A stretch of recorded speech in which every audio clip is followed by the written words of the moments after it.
Welcome everybody to the Healthier podcast. I'm your host Shawn, and in every episode we look to give you value in one of the four areas of life: fitness, finances, relationships, or mindset.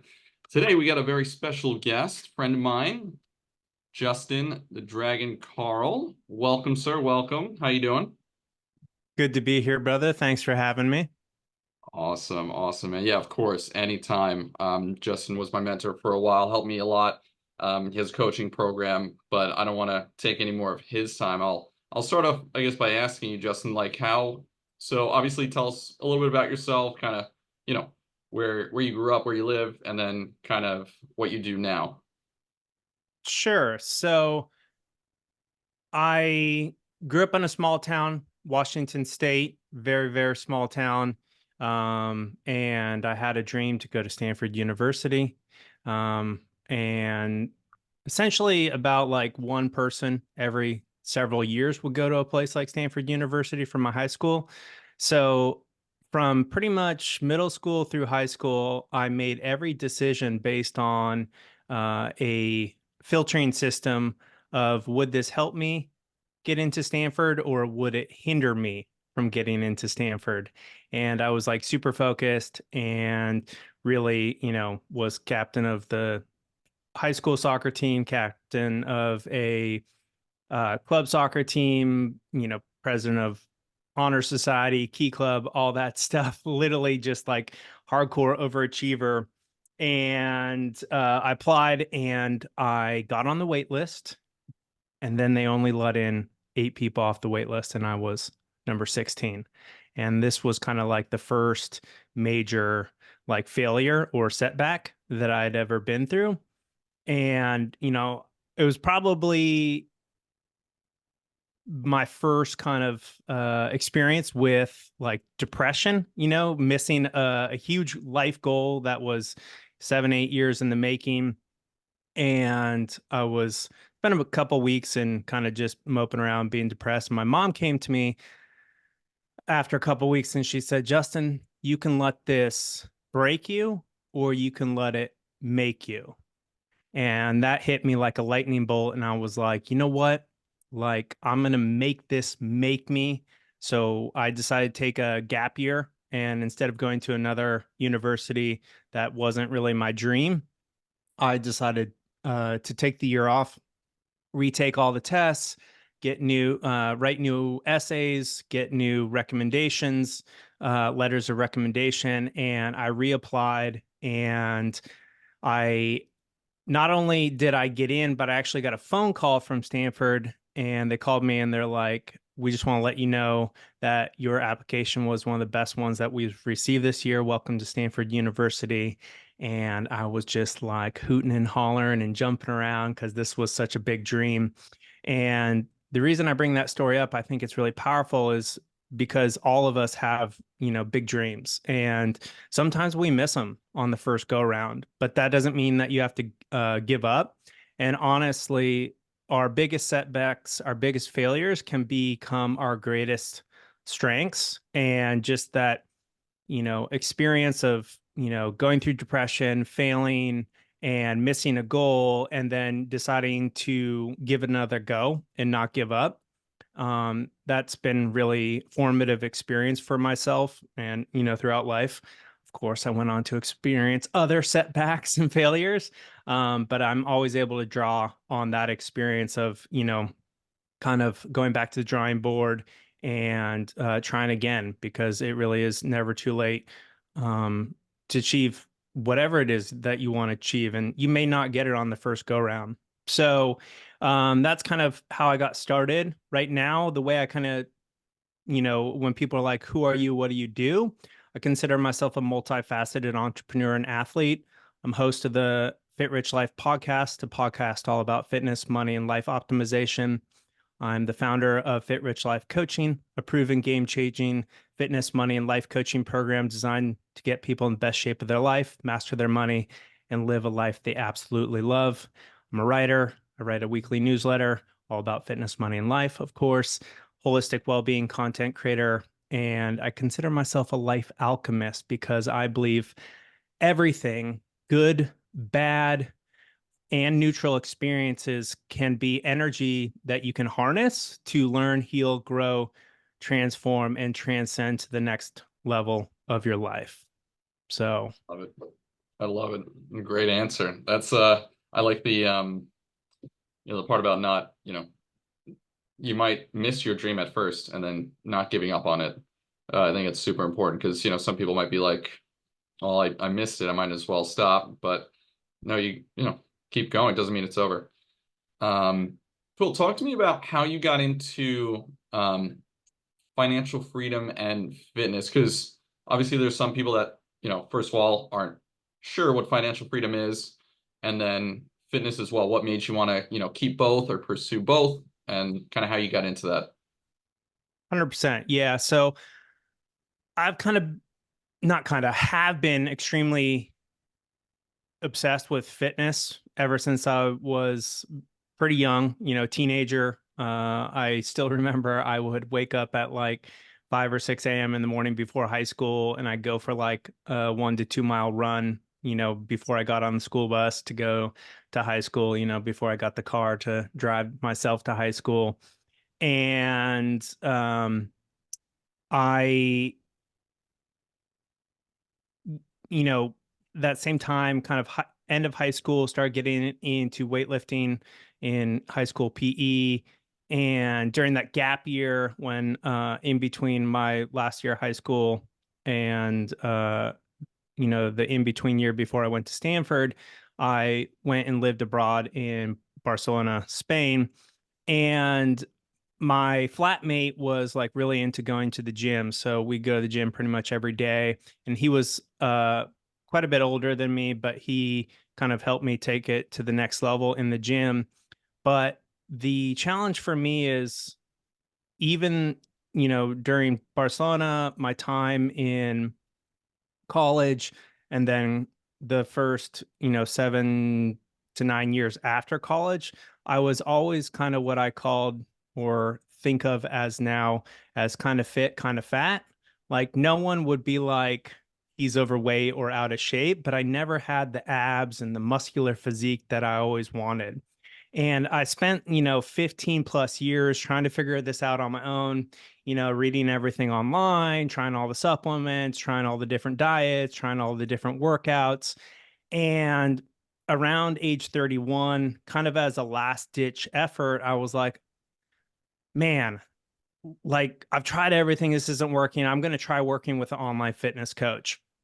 And I started working with an online fitness coach.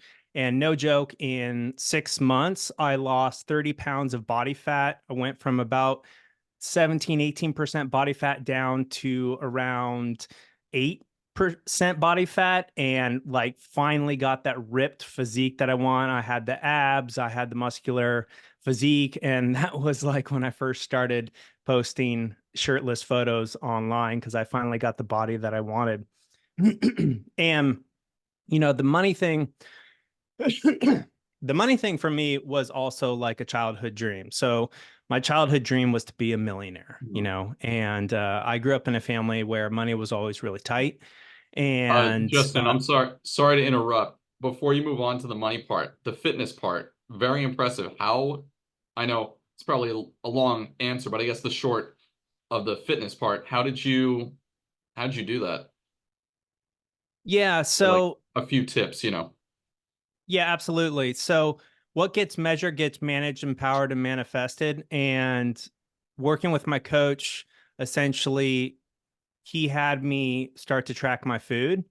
And, I thought I was eating super healthy. Like, no joke, 6 days a week, I would eat chicken and broccoli for every single meal because I'm like a bit of an extremist. And then on the seventh day, I would have my like cheat day. And my coach, he was like, I just want you for the first couple weeks just to track everything. Like, just eat, continue to eat how you're eating. And what we discovered in the tracking was, I was pretty much at like a maintenance or, deficit in my calories those 6 days. But then on my cheat day, I would, no joke, eat like 7,000 to 10,000 calories because I just go nuts, like pizza, beer, hamburgers, Indian food, just like a whole jar of peanut butter. Like I just go nuts. Again, like you'll notice there's kind of a theme of extremism in my life. And so that one cheat day completely destroyed all 6 days each week and put Mhm. me in a calorie surplus week over week. So this is why every year I was kind of getting a little bit fatter. But, and this is despite the fact that I would work out 7 days a week for 2 to 3 hours in the gym and then another 3 to 5 days of the a week on top the 2 to 3 hour like weightlifting workout. I go for like a 2 to 3 hour hike, like up like serious like mountains. And so my exercise was so high, I never got like super fat, but I was always that kind of fit, kind of fat, you know what I mean? Kind of like the dad bod thing. And so then he saw like, holy shit, like Justin, like you're eating way too many calories in a 7 day period, despite your, you know, clean eating 6 days a week. So I'm going to teach you how to eat everything and anything that you want within moderation. And then he started setting total calorie uh, targets for the day, as well as macros, getting a certain amount of protein, carbs, and fat.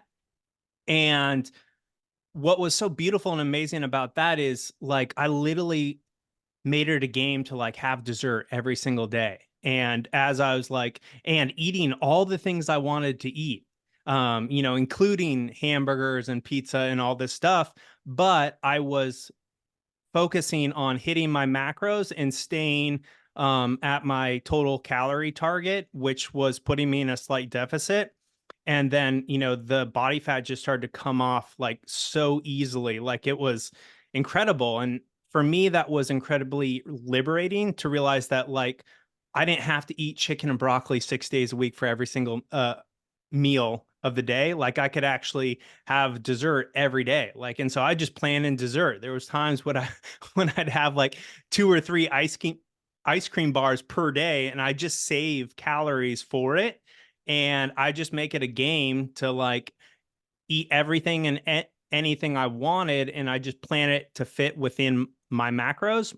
And then the other thing is he had me actually stop working out so much because I was definitely overtraining, and he was like, you need to take like 1 to 2 days of rest, like so that your body can actually harness that exercise and turn it into muscle. But if you never give yourself a break, your body never has a chance to actually turn all those workouts into like muscle. So I actually started working out significantly less, instead of working out for 2 to 3 hours a day, I was working out like maybe 45 to 75 minutes, up to 90 minutes on like a day where I was just taking longer in between sets, as well as taking 1 to 2 days of full rest off per week.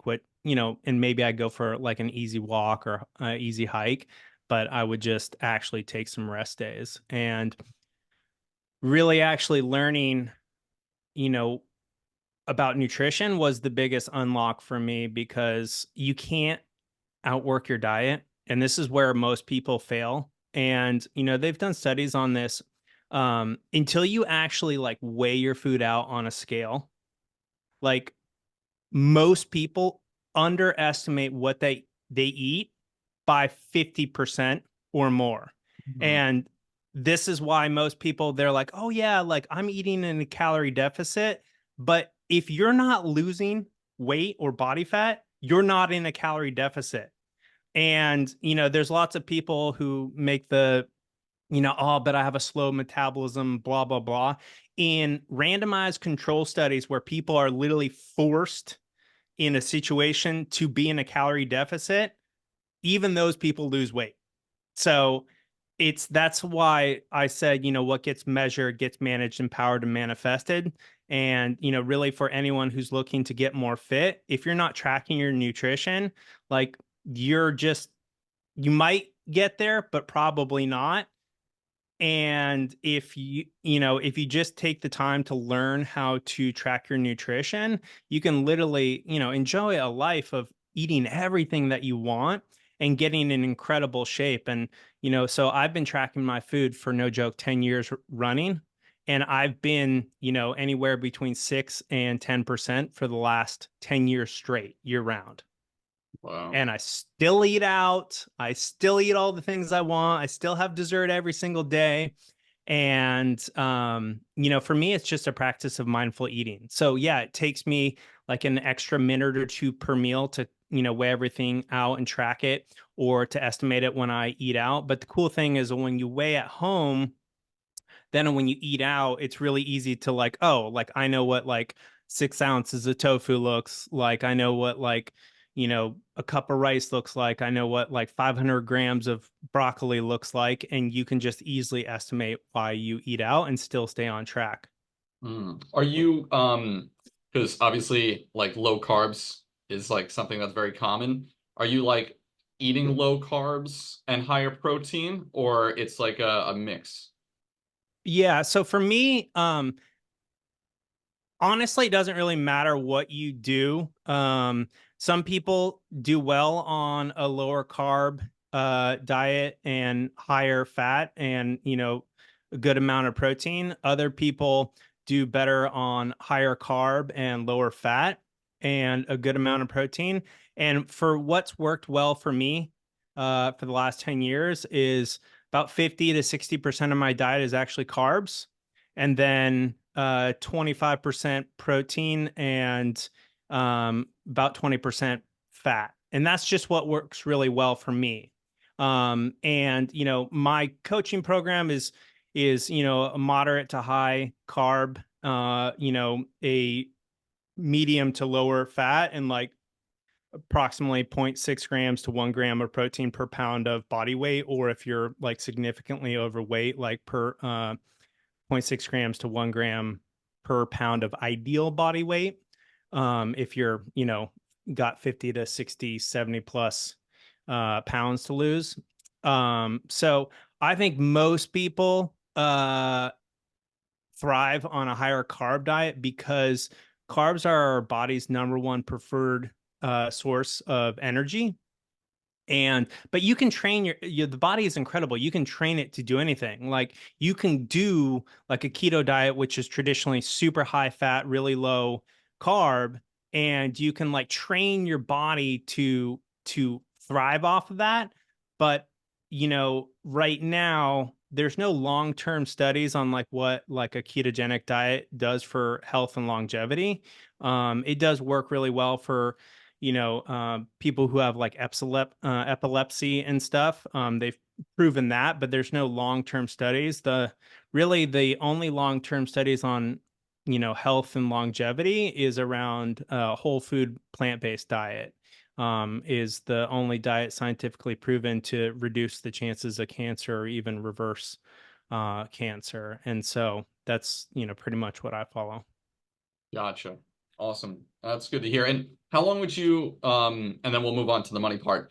But how long would you say because this is another point as well, like, oh, I tried that, it didn't work. How long would you say you have to try and test a specific ratio? Like you said, half carbs and so on. How long would you say to test something before you change it up? Because I know, obviously people want to say it doesn't work after a week or two, and then it's like, Yeah. So I'd say 8 to 12 weeks. Because you got to give your body time to adapt to whatever thing you're following. And one of the problems I see with a lot of people in their fitness is they change their diet and their workout program like every other week. And one of the keys to fitness transformation is consistently following a well thought out and well designed nutrition program and exercise program. So that's the other, big thing is when it comes to exercise, most people just show up to the gym and kind of do whatever, and they don't actually follow a program. And then they wonder why they look about the same year over year, if not like slightly worse every year. And the people who get significant results, they're following like a to 16 week program that utilizes the concept of progressive overload, which is scientifically proven to build muscle mass. And there's kind of three major ways. There's other ways to bring about progressive overload, but essentially what you're doing is increasing the total volume of weight moved week over week. So, for example, if you're doing a bicep curl on workout one, week one, and you do 10 pounds by 10 reps, that's 10 by 10 is 100. So then let's say you go to week two, you'd want to increase that total volume, and you could do kind of three different things. You could do pick up a 15-pound dumbbell, do it 10 reps, and that's 10 by 15 is 150 pounds of volume, which is 50 pounds of volume more than the previous week. Mhm. Or you could stay at 10-pound dumbbell and do 15 reps. So again, that's 150 pounds of volume moved. Or you could pick up like a 12.5-pound dumbbell and do it like 12 to 13 times, and that's approximately 150 pounds of volume moved. Now, the other things that you can do is you can add sets to increase volume, but that is a little bit more, you know, in the sense like if you keep adding sets, suddenly you're up to like 5, 6, 7 sets of a certain exercise. Whereas if you focus on increasing the load and maintaining the same amount of reps, or increasing the amount of reps at the same weight, or doing a combination of a little bit more weight and a little bit more reps, like you can bring about that progressive overload. Love it. Love it. Awesome. All right, we're going to pivot over to the money side of things. So financial freedom, obviously a big passion of yours and mine as well. It's a journey, right? I'd love to hear, maybe how you started, you know, how you got there, and then kind of where you're headed in the future. 100%. Yeah. And one thing just about the fitness before we move on, I always Sure. like to provide, as you said, a lot of value. So I have a free 4-day workout program at fitrichlifecoaching.com/workout that people can get. It's a 4-day workout program that you can actually utilize progressive overload with. So just for the audience there, and circling back to the money thing, so as I mentioned, one of my big dreams as a kid was to be a millionaire, and money was really tight and stressful within my family. It's one of the big reasons my parents separated and got a divorce, and I was always like super stressed about like asking for new soccer shoes because like I know my parents didn't have the money. So I just had that dream to like, oh, if I was a millionaire, this would solve all my problems. And after Stanford, I ended up, working in, actually, of all things, Hollywood nightclubs, throwing, some of the hottest parties in Hollywood for about 7 to 8 years. And I was always really good at making a lot of money. Even back then, I was making $200,000 to $300,000 a year. But I was living the Hollywood lifestyle. So drove the Range Rover, lived in the super nice condo, ate at all the fanciest restaurants, was constantly buying new clothes and, looking rich. But like every year I was going deeper and deeper into debt. And then when I finally left that career and came back to the Bay Area to kind of restart my life and, pursue work that had more meaning to me, I was about $80,000 in debt and 6 years behind on my taxes. And, I was so stressed about money. I was so ashamed, because this is, in my 30s. I was like, I should be wealthier by now. And, what the hell? And so I was and have been for a long time a big fan of the Tim Ferriss podcast. And I listened to this one podcast with this guy named Mr. Money Mustache. And he talked about money in ways that I'd never really like heard of. And it just made so much sense with me. And I kind of like parked that in the back of my mind. And then, 4 or 5 months later, I was finally like working with a professional to get my taxes cleaned up. And I was like, I need some motivation to just like, you know, get my taxes cleaned up. So like I'm gonna Google that Mr. Money Mustache guy. And I stumbled upon this article he wrote called The Shockingly Simple Math Behind Early Retirement.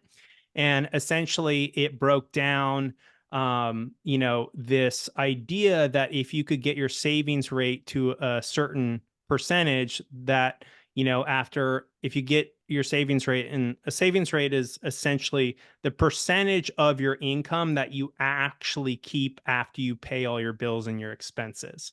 And so after, if you get it to a 50% savings rate, you got about a 15 to 17 mandatory working career before all work is optional, or like you could retire. And if you can get it up to 65%, then you're looking at about 10 years. And then if you can get it up to like 85 to 90%, you can get your mandatory working career down to like 4 years. And again, theme of extremism, I was like, F this, like I'm going to go hardcore and I'm going to get my savings rate as high as freaking possible. And at the time, I was working with money coaches and career coaches and sales coaches, and they essentially, taught me like my potential. So I was in enterprise sales, in the Silicon, San Francisco Bay Area. And, at the time I was probably making around 150, 200,000. They're like, Justin, you could like easily make 500,000 to a million a year.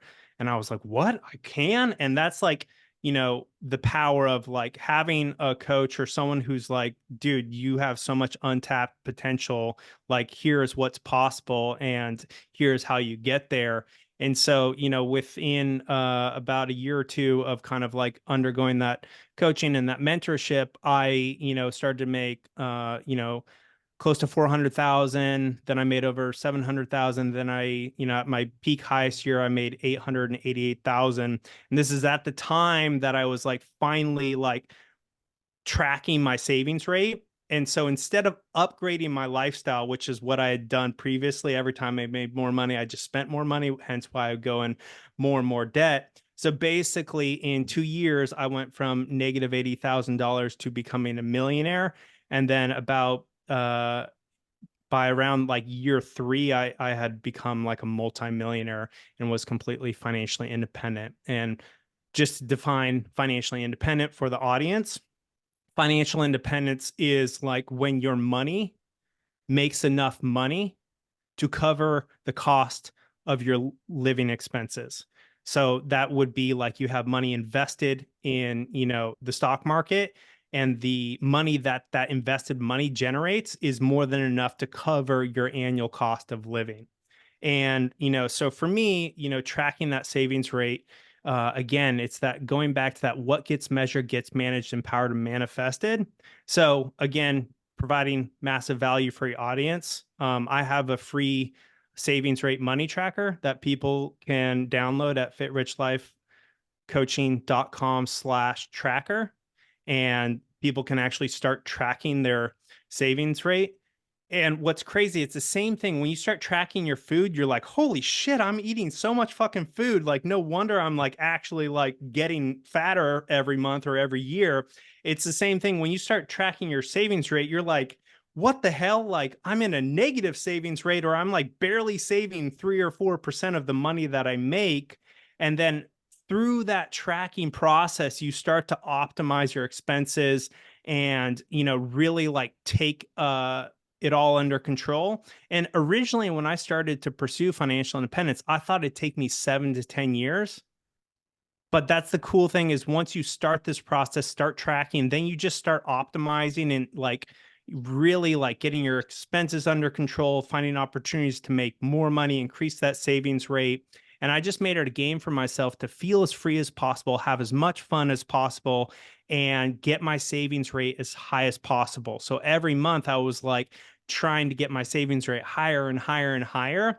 And that is what like powered me to financial independence in such a short time, is because I was able to get it up to like 85 to 90% and like keep it there, for a few years. And essentially, I went through this process of being like hyper frugal. And but for me, it was just a big game. Like I had so much fun just like figuring out how I could live as inexpensively as possible, make as much money as possible, and then just invest like a beast into the market. And essentially it is now going to carry me through the rest of my life. I continue to work and do work that I love, podcasting and doing fitness, money, and life coaching, creating content for people. But like technically, I don't need to work to make money anymore. And that I think is such an incredible power to have that freedom to only do work that you love. And I think anyone who goes after financial independence, you might take a year off or take a sabbatical or a mini retirement, but anyone who has the gumption or the motivation and the discipline to get to financial freedom, like at some point you're going to be like, I'm bored of being retired and I want to do work that is like meaningful to me and makes a positive impact in the lives of others. And essentially that's where I'm at in my life now. Love it. So Justin, like, let's say, someone wants to start on financial independence, like, hey, they're broke, living paycheck to paycheck, or in debt. What are the first, step one, two, and three to kind of like, how do I even start? Like, what do I do? Yeah. So again, I would just like go download that free savings rate money tracker, fitrichlifecoaching.com/tracker. Start tracking your money. So there's plenty of free software out there, like Empower Personal Dashboard and Kubera that you can link all your accounts. And it's really easy with technology to actually track your money. And so, like, step one is you have to track your money. Step two is you have to start to optimize your expenses. So, you have to like go through this process of like ruthlessly cutting your expenses as much as possible, knowing that you can always add those expenses back in. But, what I do with my coaching clients is essentially I have them like cut out as much as possible, letting them know that, hey, you can add those things back in. But what you want to get clear on is like what expenses are truly aligned with your goals and your true core personal values. So if your goal is financial independence, you have to ask yourself, is spending money on a Range Rover or eating out like every day, is that more important than financial freedom? And there's no right or wrong answer. It's what is the right answer for you in this season of your life. And that changes. I eat out a few times a week. I live in an incredibly nice house now. I'm not hyper frugal anymore, but I went through about 2 to 3 years of being hyper frugal to build up this money making machine that will support me for the rest of my life. So start tracking your money. Number one, start like optimizing your expenses. And then number three is there's two ways to improve your savings rate. Number one is like reducing your expenses, and number two is earning more money. So once you reduce your expenses, then so that's like a 2 to 6 month process, maybe a little bit longer, kind of depending. But once you get your expenses down, like cut as much as possible, and everyone has financial fat and financial bloat to cut out. And so you have to go through this process. You can't just focus on earning more, because what happens is most people, as they earn more money, they just spend more money. This is called lifestyle creep. And this is why most people like basically no matter how much money they make, they have no net worth. And so that after you've tracked your expenses, optimize or tracked all your money, optimize your expenses, then you want to start really focusing on increasing your income as high as possible, whether that's through career growth, starting side hustles, side businesses, etc. I think for most people, the most powerful way to increase your income is to grow your career, because oftentimes if you just change jobs, go from one company to another company doing the same freaking thing, you can get a 10,000 to like 50,000, $60,000 raise. And like that's a massive jump. Essentially, one of the cheat codes to reaching financial independence, in my opinion, is getting an uncapped sales job, uncapped commission sales job, because then you can, essentially get like earn as much money as you want in regards to like how much like work you want to put in and how strategic you want to be doing that. So, essentially that's what I did in my own career. That's how I went from making around 150 to 200,000 is I was selling multi-million dollar deals and getting commission off of that, which led me to, earn progressively more and more month over month. And because I was so focused on optimizing for my savings rate, instead of like going out and moving into a more expensive house and buying fancier cars and fancier clothes, I just like socked that money away into my investments. And I made that kind of like the thing that felt like fun and cool to me. Like, so I went through in my younger life being like, oh, I want to look rich. And then when I discovered the concept of financial independence, I was like, I want to be rich. Like, I want to have a fuck ton of money. Like, I want to be a millionaire, a multimillionaire. I want to be at the place in life where all work is optional, because then I just get to do what I want in the amount of time that I want per week with the people that I want to work with. And so, there's other kind of cheat codes to getting to financial independence faster. So you could real estate is another great way, but it takes a lot of people like think real estate is easy and it's passive.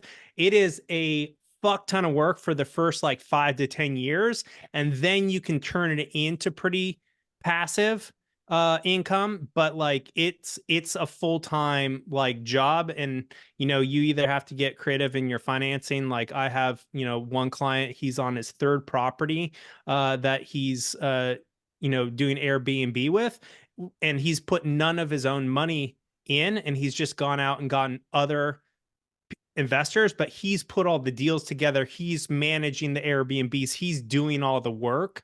And that's like how he's putting sweat equity in. And then he has other people putting the money in. Now, that is if you're interested in real estate, like it's truly a fun, fascinating thing, go do it. But like each one of these things, whether it's like an uncapped uh, sales commission job, or growing your career, or real estate, or building a business, these are all ways to get to financial independence. There's really three main ways to get there. You work a W-2 job, a 9 to 5, and you take that money and you invest in the stock market. uh, Other way is you get into real estate, either funding that real estate investments with a W-2, or getting creative with your financing, finding other investors to put in the money while you do all the work of finding the property, negotiating the sale, rehabbing the property, setting it up for Airbnb or a long-term rental, etc. And you do all the work. And then the third way is to build a business, entrepreneurship. Now, entrepreneurship isn't for everybody. Um, it can be incredibly fun, but it's also one of those things. Most successful entrepreneurs like fail like 5 to 10 plus businesses before they hit the one that actually works. So even in my own case, I actually tried to start a fitness coaching business like 7 years ago, and I couldn't get a single fucking person to sign up. But then, learning from my experience of working with a fitness coach, working with money and career coaches, I then, for this, when I launched Fit Rich Life Coaching, I hired a business coach who was already doing nearly 7 figures in online coaching. And I hit, 6 figures in my first year of Fit Rich Life Coaching. And like, essentially sky's the limit. I can get it up to, 500,000, 1 million a year if I want. But like, that's the thing that, I just want to iterate to your audience, Shawn, is we all have these dreams, that these things that we want to do. And kind of my experience now, at 41, about to be 42 next month, is if I've been thinking about something or trying to do something for like 3 to 6 months and I haven't brought it about, then I know I need to go hire a coach. So for example, with my podcast, I talked about starting a podcast for 10 years. Every year I said, this is going to be the year. And every year my wife would just like shake her head and be like, okay, this is going to be the year. And then eventually she was like, you need to go hire a coach to hold you accountable to actually getting this off the ground. Now, as far as I know, Shawn, you started your podcast without a coach, but you were able to do it. So this is where the nuance is. If you've been thinking about or trying something for like 3 to 6 months and you still haven't done it on your own, this is where you need the accountability. You need to have somebody that holds you accountable and also shows you a plan of action and steps to take that will increase your speed to realizing that goal by like 10 to 100x. So I don't think you need a coach for everything in your life, but for example, if you've been working on your fitness for like multiple years and you're still not where you want to be, hire a coach. If you've been working on your money for a certain number of years and you're still not where you want to be, hire a coach. If you want to build a business and you keep talking about it every freaking year but you don't actually do anything about it, hire a coach. If you want to start a podcast and you've thought about it, talked about it for more than a few years, hire a freaking coach, get the support, because ultimately my firm belief is, and this is from my experience, that the best way to grow is to grow with other people. And, essentially, like, we do all areas of life together better, like better together. So essentially, we learn faster, we go farther, and we have so much more fun when we do this together. And I think especially men, unfortunately, think they have to figure it out all on their own, but that's not the case. I was stuck in that, up until 31 when I worked with my first fitness coach, and that changed my life. And now anytime there's something I want to do, first I'll try to do it myself, but if I don't succeed or if I keep, talking about it but not being about it, then I know I need someone to hold me accountable. And that's where you invest in a coach, you have skin in the game, and then you show up to those coaching sessions. You're not going to be like, yeah, I know we talked about me doing X, Y, and Z, but I didn't actually do anything. You actually show up and been like, no, I've invested a bunch of money in this. I'm not going to show up and be the reason I still haven't uh, achieved this particular goal. So yeah. Yeah, and on that note, I think sometimes what holds people back as well is, oh, it's too much money. Oh, I'm not paying that. But the more, and I've learned this too, like the more money you do pay, the more you pay attention. You pay attention, 100%. right? Like you can just go on Google and get a free thing, but you'll probably give up in 2 weeks, or maybe you won't. But the more that you pay, the more likely you will succeed because, like you said, you have skin in the game. And like you said, somebody is holding you accountable as well. This is purely kind of, I guess, for me, I guess it's something a person can ask themselves, or even as a coach, when someone isn't doing what, like the plan, for example, let's say they invested in you or whatever, and they're not following the plan and they're making excuses like we all do, or they get down and be like, I'm not, maybe they're afraid, whatever these limiting beliefs are. How do you, so it could be as a coach or even for ourselves, like how do you get out of that? Or try to like get back on track, get out of that slump to keep going. You know what I mean? Yeah, so a couple notes. One, like, growth is not linear. Like, it's not, it's very spiky, right? Whether you're trying to, lose body fat and gain muscle, it's not like a perfect line, of like completely perfectly going down in body fat. It's like spiky, spiky. Like one day you weigh in, you're like, hell yeah, I'm down like 0.5% body fat. Next day you're up 0.7% of a body fat. But then, like, week over week, like, are you trending in the direction that you want to trend? So understanding that growth in any area of life is not linear. It's very spiky. Some days, some weeks, like, you're like, kind of like taking steps back. But what you want to focus on is like week over week, month over month, are you trending in the direction that you want to go? And then, secondly, in terms of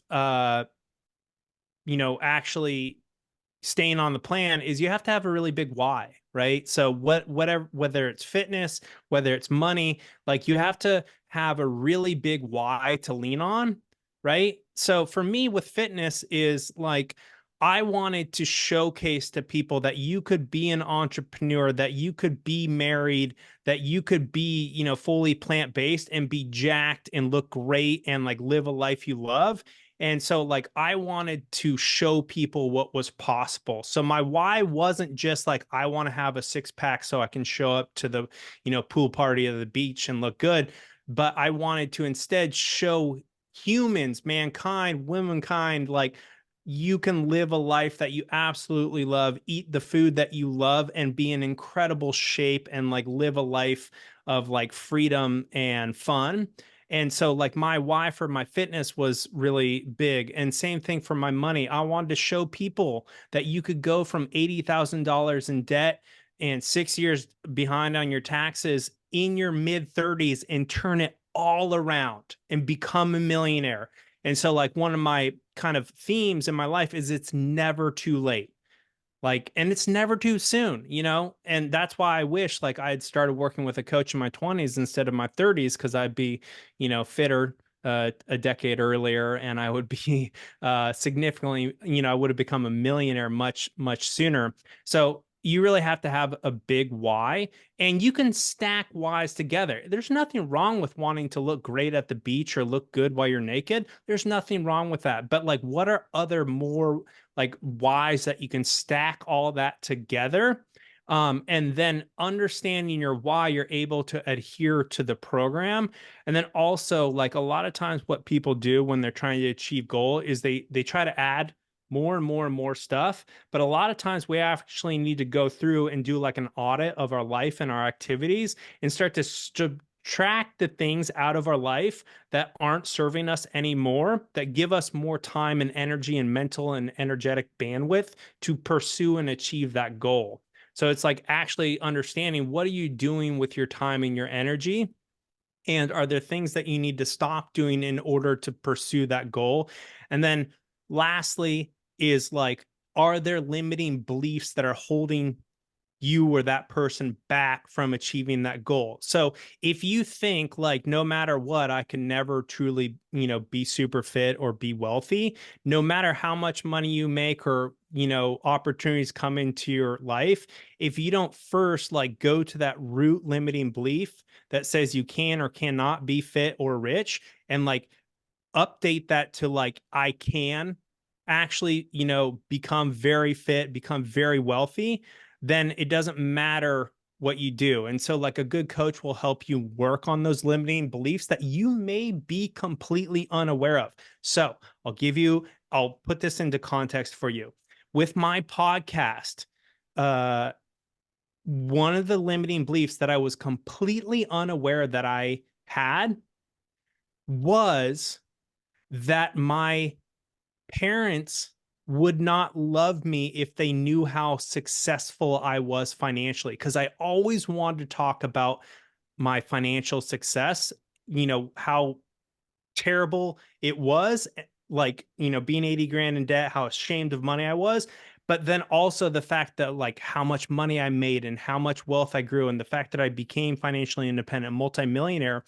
And I uncovered this belief with a coach, but I didn't realize it was there. And then as soon as I realized it is there, like I say it out loud and it sounds ridiculous, like, oh, my parents won't love me if they know how successful I am. That's what limiting beliefs are. They're crazy. They make no sense when you say them out loud. But then I was able, with the coaching of my coach, to go have some really powerful healing conversations with both my parents, to be like, oh my God, I realized I have this fear that if I start this podcast and I start talking about my money, that like you guys are gonna like not love me because I'm so successful now. And they're like, Justin, we understand the limiting belief, but we want you to be massively successful. We want you to be a lighthouse in this world. We want you to go share your journey with other people. And then after I was able to have that conversation, holy shit, I'm up to 74 episodes of my podcast, almost 2 years into the process. And yeah, and so that's another big thing is those limiting beliefs, is you have to get those out of the way. And I had similar limiting beliefs around my fitness. Like I couldn't eat food that I actually enjoyed and be super fit and jacked. And, I couldn't, you know, become wealthy because like my parents were not ever wealthy. And I had to work on all those with coaches. So yeah. Yeah. No, I totally agree. It's And yeah, it's either a coach or a therapist. It's just like talking it out. Um, like you said, when you actually hear it yourself, it sounds ridiculous, and then it becomes less real, so that you can move Yeah, on. 100%. And one comment I just want to make. So Yeah. I think therapy is great for doing some of that deeper healing work, but I think anyone who wants to achieve something, you should also have a coach as well, because a coach is about taking action. It's about achieving goals, right? And oftentimes therapy is more about like going in and kind of uncovering the wounds and doing some healing, but there's not like the accountability of action. Now, maybe some therapists do this, but most therapy, in my experience, which I've gotten plenty of therapy. I'm a big fan of it. But when it comes to achieving goals and making progress in life, I think it's a good habit to have a coach to help you achieve the goals that you want to achieve. And, also having a therapist to heal the wounds that or trauma that you've gone through. And, like, for example, for me, I worked with the EFT practitioner, emotional freedom technique. And I know, Shawn, you've had some experience with this, Mhm. and the cool thing for me about like EFT is it's kind of a mix of therapy and kind of like coaching. But I think there's a right coach and a right therapist for every kind of aspect of life. And it's just finding those for each area of your life. And this changes over time. Like the coaches that I worked with in the past, many of them I don't work with anymore, therapists. Like they serve their purpose to help me like break through certain parts of my life, and then I go on to find new coaches for new endeavors and new goals and new areas of healing. Got it. Yeah, no, absolutely. I agree. EFT is a great option for people as well. What is EFT again? Emotional freedom technique, right? Yeah. Yeah. So it's essentially a somatic type of therapy. So you're actually tapping on meridian points similar to like acupuncture meridian points. Mhm. And it's an incredible way to release trauma. And so like for me, like I had a bunch of trauma around like my childhood with my parents getting divorced and all this like money stuff. And so of course I was like so afraid to like, you know, uh subconsciously I was afraid to show them that I had like gotten out of that like trap of like money being a huge problem, right? And so I was able to release the trauma from that experience of my parents, fighting and getting a divorce, uncover that, that limiting belief that like my parents wouldn't love me if I like talked about on a podcast like my financial journey and success. And then that coach was able to hold me accountable to like producing the podcast and getting it out there. Got it. Got it. How do you, so this kind of came up before while you were talking. I guess going a little bit back to financial freedom, a lot of times, there is some sacrifice, whether it be, time with family or, time that we want to travel. Be a lot of course, because of social pressures, we see other people traveling, we see other people, you know, appearing, especially on social media, we see them, appearing happy and smiling and doing all these things, spending this money. So there can be like the FOMO, fear of missing out. Um, I'd love to hear, kind of your mindset and then ways to kind of mitigate that.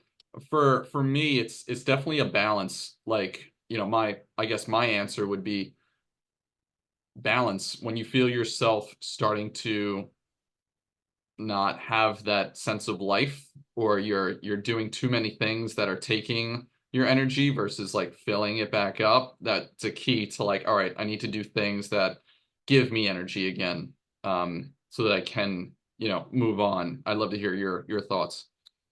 Yeah, 100%. So mindset is like 80% of just about everything.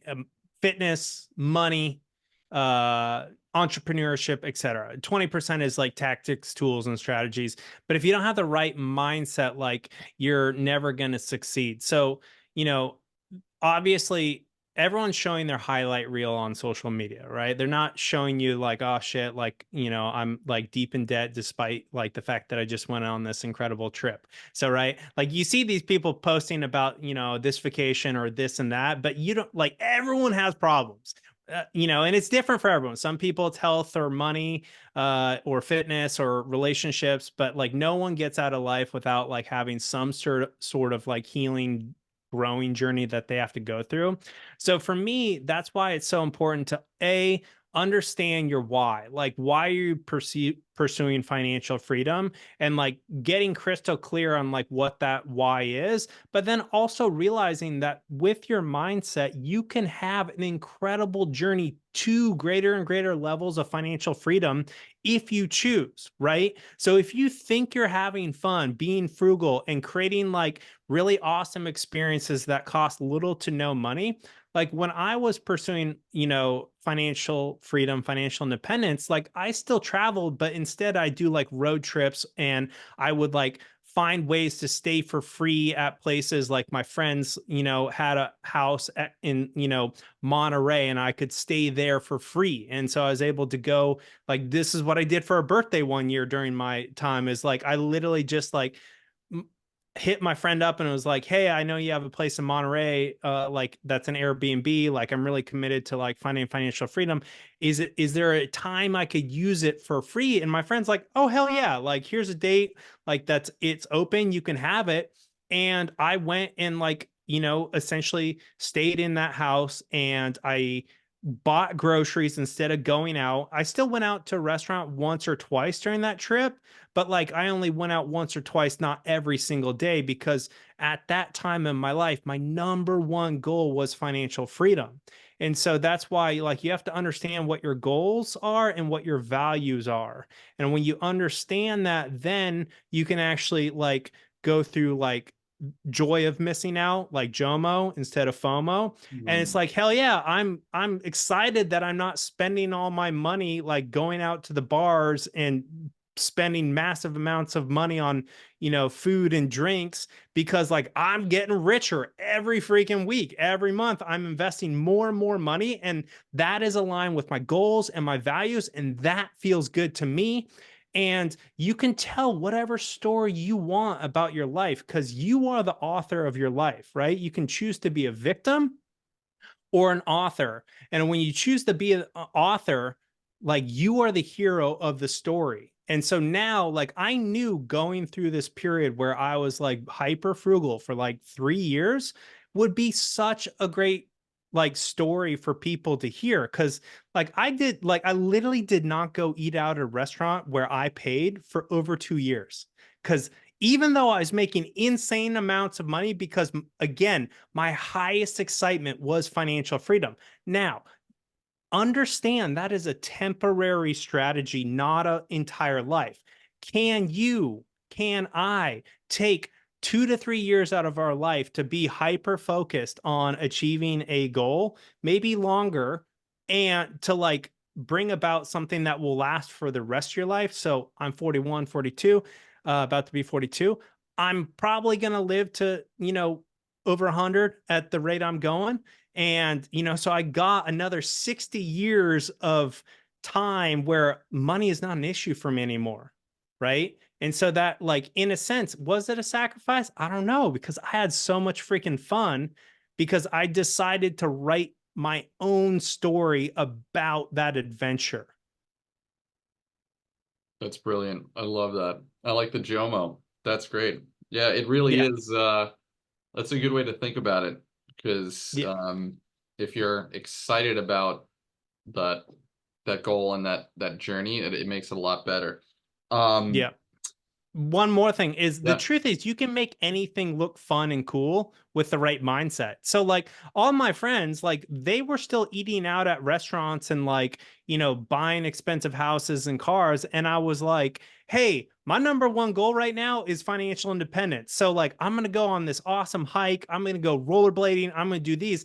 I'd love for you to join me. Are you down? And they'd be like, yeah. And someone would say no. And then they'd be like, hey, we're going to go eat at this restaurant. I'd be like, hey, I'm going to pass on this, but like, how about next weekend we do a picnic at this incredible park and we play spike ball and like just have a good time? Are you guys down for that? And they'd be like, yeah, hell, I could do that. And so it's all about being the leader in your peer group, right? And you can actually inspire other people to like rethink their own life, not by telling them what they should be doing, because I never did that. I didn't tell people, hey, you should pursue financial freedom too. I said, hey, this is what I'm obsessed with, financial independence. Like, I just want to invest. I want to get super wealthy. I want to get to the point where all work is optional. And this is what I'm committed to. And I'd love to continue to hang out with you in these ways. Are you down? Cool. If not, no worries. I still love you. Like, whenever you're ready to like go to a park or go on a hike or go hit the gym with me, let's do it. But for now, I'm going to pass on like eating out the restaurants and going on expensive trips that like don't support my current values and goals. Yeah. Yeah, and it's about not caring about what they think or say, because I think that's what holds people back is like they're afraid, because especially day to day, like when in normal conversations, it might be hard to talk about something that is out of the norm. Hey, oh wow, like that's different. You might get some, weird faces or like interest, looks, but I guess you just have to reinforce your why, and it's your journey, and like you said, be the leader. Yeah. And the thing that helps along with that is either, being in a community or like a coaching group or constantly consuming content around your biggest goal and interest. So, when I was pursuing financial independence, like I actually organized every month a financial independence meetup group. And like in the beginning, like five, six people showed up. And then and I ran this thing for like 4 freaking years or more, maybe even 5. But eventually, like 30 to 60 people were showing up. And some of these people became my best friends. And they were all committed to the financial independence journey. Right. And I also had these coaches who were like, living the life that I wanted to live, had achieved the financial independence that I wanted, were making the kind of money I wanted. So I infused my environment, like my mind. So one of my kind of like key principles is you're a product of your environment. You are what you consume, and you are the average of the 5 to 20 people you spend the most time with. And, creating physical and virtual environments that support your goals and values is so critical. you know Consuming information, entertainment material. So, like on my financial independence journey, every day I was reading financial independence blogs. Every day I was listening to financial independence podcasts. So it's constantly re-inspired, reinvigorated. And every month I was meeting with all these other people on the same journey. And every time I showed up to that meeting, I was like, oh, like I've made this like progress here, and I like, had a setback here. What do I do? And then I talk to my coaches and be like, what do I do here? And so I created this, you know group of people, and this content consumption, and this, environment, both physical and virtual, that supported my goals and my values. Because financial independence for most people is going to be like a 10 to 15-year journey. Some people get there in like 3 to 7 years if they're in the right place at the right time, the right opportunities come along. um and so you just have to make sure that you optimize your physical and virtual environments, that you have people in you that or people around you that you spend energy with. They don't have to be in the same place. Like, I had friends that were virtual friends, and you have to consume content that like supports, invigorates, and inspires you on that journey. Yeah. No, I couldn't agree more. And it's a good thing you mentioned the years, because especially today, like our attention span and patience, I feel like, especially with, again, social media, is we want everything instant, or we're like, why isn't this working? And Yeah. especially like starting account executive position, I'm coming up on 2 years. Like you have to know that you're gonna suck. Like you're going to be bad. And like if you expect it to be good right off the bat, you're gonna be disappointed. So it's like expect and know that you're gonna mess up, and it's gonna take time and practice, but that over time, years, not weeks or months, Yep. years, you get good. Some people get better faster. You might have been, quicker to pick it up than me. But whatever it is, it takes time. So yeah, I just wanted to reiterate that, Yeah, my be experience patient. is honestly with every career, it usually takes about 2 to 3 years to get really good at it. Mhm. Yeah. Which, when you're younger, that seems like forever. But then as you get older, you're like, 2 to 3 years to get really good at something and make a lot of money doing it is really not that long. And the cool thing about, both fitness and money is like consistency compounds. So like the more consistent you are for the longer you are, like people don't understand compound growth. Like it's like the first like couple years or several months, it's like barely anything is happening, and then the compounding starts to kick in, and then you have an exponential growth curve. And like that can happen in your fitness, that can happen in your money, that can happen in your net worth, your income generation. And so just staying consistent, and again, realizing that growth is not perfectly linear. It's like if you zoom in, it's super choppy, but if you zoom out, then you start to see the exponential growth, and the curve starts to like look less spiky. So it's kind of understanding those kind of that macro perspective, like really big. Like as you zoom out from this, you're going to look back and like, hell yeah, it took me 2 to 3 years to start to make a lot of money as an account executive. But then years 3, 4, and 5, 6, and 7, I was making crazy money. And then, the first couple of years of investing, it seems like nothing's happening. And then, holy shit, like last year, like the S&P, 500 went up by 23%. So if you have $1 million invested, that means you get $230,000 for doing nothing. But if you only have $1,000 invested, you only get $23 Mhm. growth, right? And so that's why it's like consistency compounds, and like you can't lose if you don't quit. So if you just stay on this, you're going to have setbacks, you're going to have like, times when you're not as motivated or as inspired, but if you just keep at it and don't give up, and like surround yourself with people and put yourself in environments and consume like inspiring, empowering content. Like I love social media. A lot of people like, oh, social media is like the bane of my existence. Like social media is a tool, and it can be a super empowering tool where you consume content that inspires you and gives you ideas and strategies, or you can like doom scroll and waste your fucking life. Yep, 100%.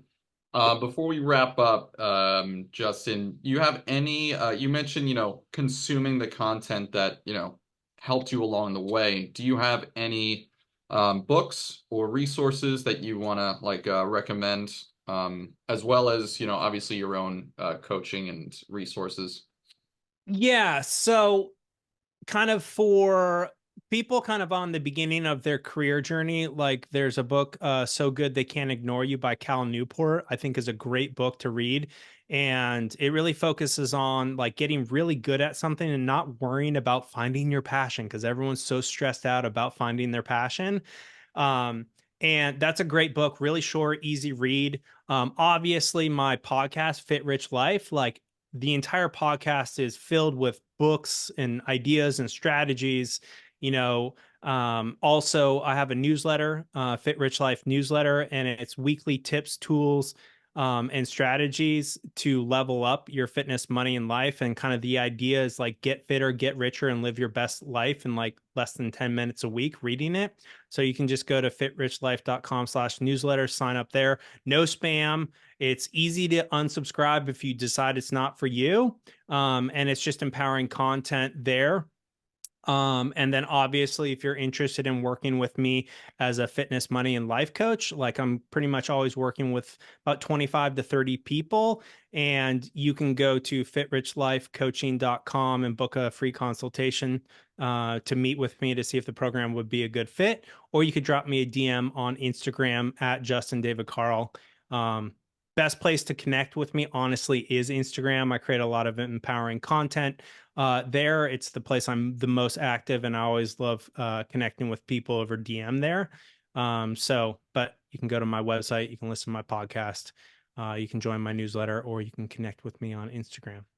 Love it. Justin, I appreciate your time as always, man. Like, just really, you are that lighthouse, and I hope that people really listen to some of the things you said, because also, like, people don't realize, like, the amount of money and time that you've spent on coaches and mentors in general. Like, it's such consolidated information. Like, people listening got like years of experience and knowledge from you that I hope they just implement and not question it so much, because it's like, just Yeah, humble yourself and know that there are people down the line, further down the road than you, that have been there, done that, and you can't say they're wrong without trying and listening to them. So, 100%. yeah, Yeah, and for all the listeners, just take one nugget from this podcast and take action on it. Right? Whether that's like getting the free 4-day workout program I mentioned and like do that for 16 weeks and see if you have a transformation in your physique. Download the savings rate money tracker. Start tracking your money and like get on the journey, right? You don't have to sign up with me as a coach, or Shawn as a coach. Like you can like do something, and because essentially like the only way to create the life that you want is to continuously take new inspired action again and again. And like you're gonna fail, and failure is awesome because it means you're learning and you're growing. And like just keep making mistakes, learning, getting better, and taking massive action. It doesn't have to be huge heroic action. It can just be I'm consistently tracking my money like every week. I'm consistently working out 4 days every week. I'm starting to track my nutrition and understand how I'm eating and how that's affecting my fitness. So just take one nugget from this show, this episode, and implement it into your life.